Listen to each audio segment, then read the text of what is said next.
다석사상으로 풀이한 도마복음 신화를 벗은 예수 133번째 시간입니다. 오늘은 안쪽을 만드니가 겉쪽도 만들다, 안쪽을 만드니가 겉쪽도 만들다라는 제목으로 말씀드리겠습니다. 경애하는 얼번 여러분, 도마복음 89번째 말씀은 이러합니다. 말씀 89. 예수가 말하기를 그대들은 어찌하여 자네 겉쪽만을 씻는가? 그대들은 자네 안쪽을 만드니가 또한 겉쪽도 만드신 분임을 알지 못하는가? 말씀 89와 이어지는 말씀이 공관복음서에 나옵니다. 율법학자들과 바리사이파 사람들아, 너희 같은 위선자들은 화를 입을 것이다.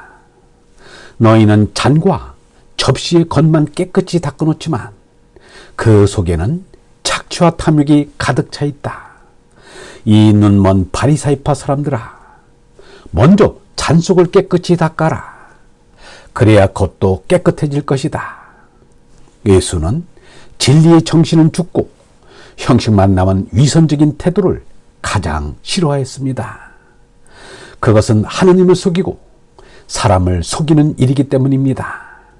그런데 예수 시대에 유대교를 이끌어간 사람들은 바로 이런 위선자들이었습니다. 율법학자들과 바리사이파 사람들은 모세의 자리를 이어 율법을 가르치고 있다. 그러니 그들이 말하는 것은 다 실행하고 지켜라. 그러나 그들의 행실은 본받지 마라. 그들은 말만 하고 실행하지는 않는다. 그들은 무거운 짐을 꾸려 남의 어깨에 메어주고 자기들은 손가락 하나 까딱하려 하지 않는다.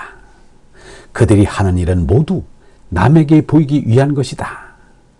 그래서 이마나 팔에 송곳 넣는 갑을 크게 만들어 매달고 다니며 옷단에는 기다란 수를 달고 다닌다.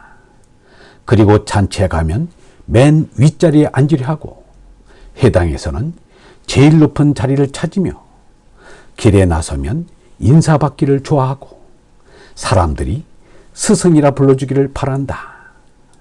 이 말씀 뒤로 예수는 위선적인 행동의 7가지 사례를 조목조목 따지며 준엄하게 꾸짖습니다. 다소 긴 내용이지만 여기에 그대로 옮겨봅니다. 율법학자들과 바리사이파 사람들아, 너희 같은 위선자들은 화를 입을 것이다. 너희는 하늘나라의 문을 닫아놓고는 사람들을 갈아먹어서서 자기도 들어가지 않으면서 들어가는 사람마저 못 들어가게 한다. 율법학자와 바리사이파 사람들아, 너희 같은 위선자들은 화를 입을 것이다. 너희는 겨우 한 사람을 개종시키려고 바다와 육지를 두루 다니다가 개종시킨 다음에는 그 사람을 너희보다 갑절이나 더 악한 지옥의 자식으로 만들고 있다. 너희 같은 눈먼 인도자들은 화를 입을 것이다. 너희는 성전을 두고 한 맹세는 지키지 않아도 무방하지만 성전에 황금을 두고 한 맹세는 꼭 지켜야 한다고 하니 이 어리석고 눈먼 자들아, 어느 것이 더 중하냐? 황금이냐? 아니면 그 황금을 거룩하게 만드는 성전이냐? 또 너희는 제단을 두고 한 맹세는 지키지 않아도 무방하지만 그 제단 위에 있는 제물을 두고 한 맹세는 꼭 지켜야 한다고 하니 이 눈먼 자들아, 어느 것이 더 중하냐? 제물이냐?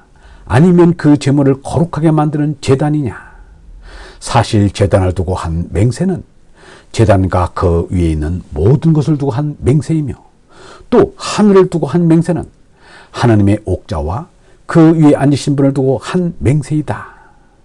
율법학자와 바리사이파 사람들아, 너희 같은 위선자들은 화를 입을 것이다. 너희는 박하와 회양과 근처에 대해서는 10분의 1을 바치라는 율법을 지키면서 정의와 자비와 신의 같은 아주 중요한 율법은 대수롭지 않게 여긴다.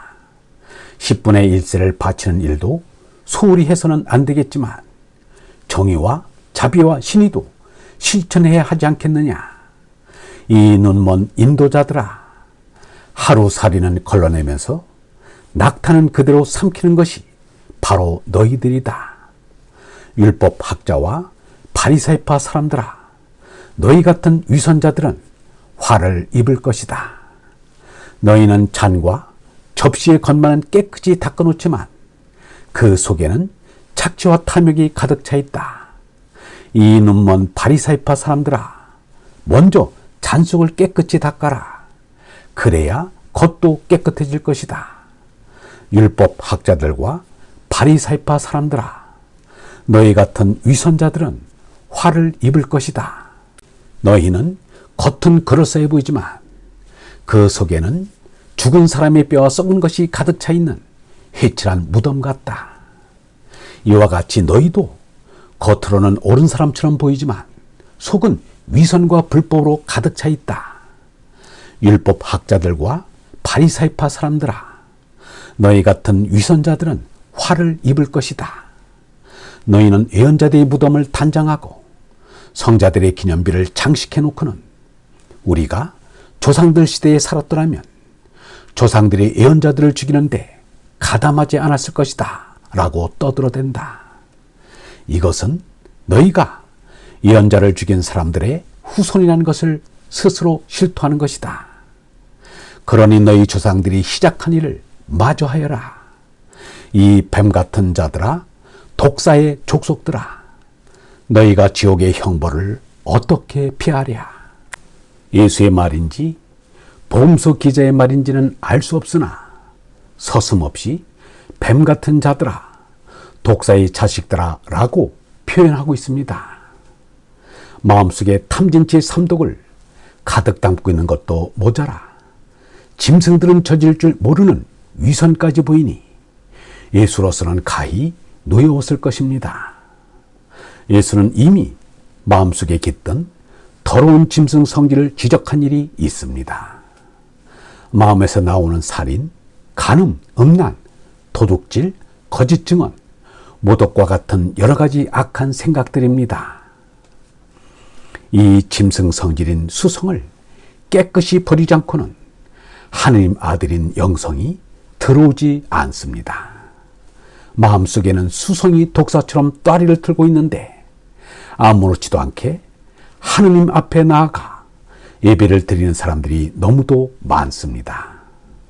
참으로 안타까운 일이 아닐 수 없습니다. 예수도 말씀하셨듯이 하느님께서는 얼로 참되게 예배드리는 일을 찾으십니다. 그런데 이렇게 얼로 참되게 예배드리는 사람을 찾을 수 있을지 모르겠습니다. 예배를 드리기 전에 먼저 짐승 성질을 쫓아내고 하나님의 아들을 마음속에 모셔야 합니다. 하나님 아들을 모시는 일이 바로 예배입니다. 요란한 의식도 장중한 의식도 예수는 벌린 일이 없습니다. 하느님께서 기뻐하지 않으시기 때문입니다. 얼번 여러분, 얼나로 거듭나는 것이야말로 참다운 예배임을 잊지 맙시다. 영성신학원 다속 아카데미의 하늘소리였습니다.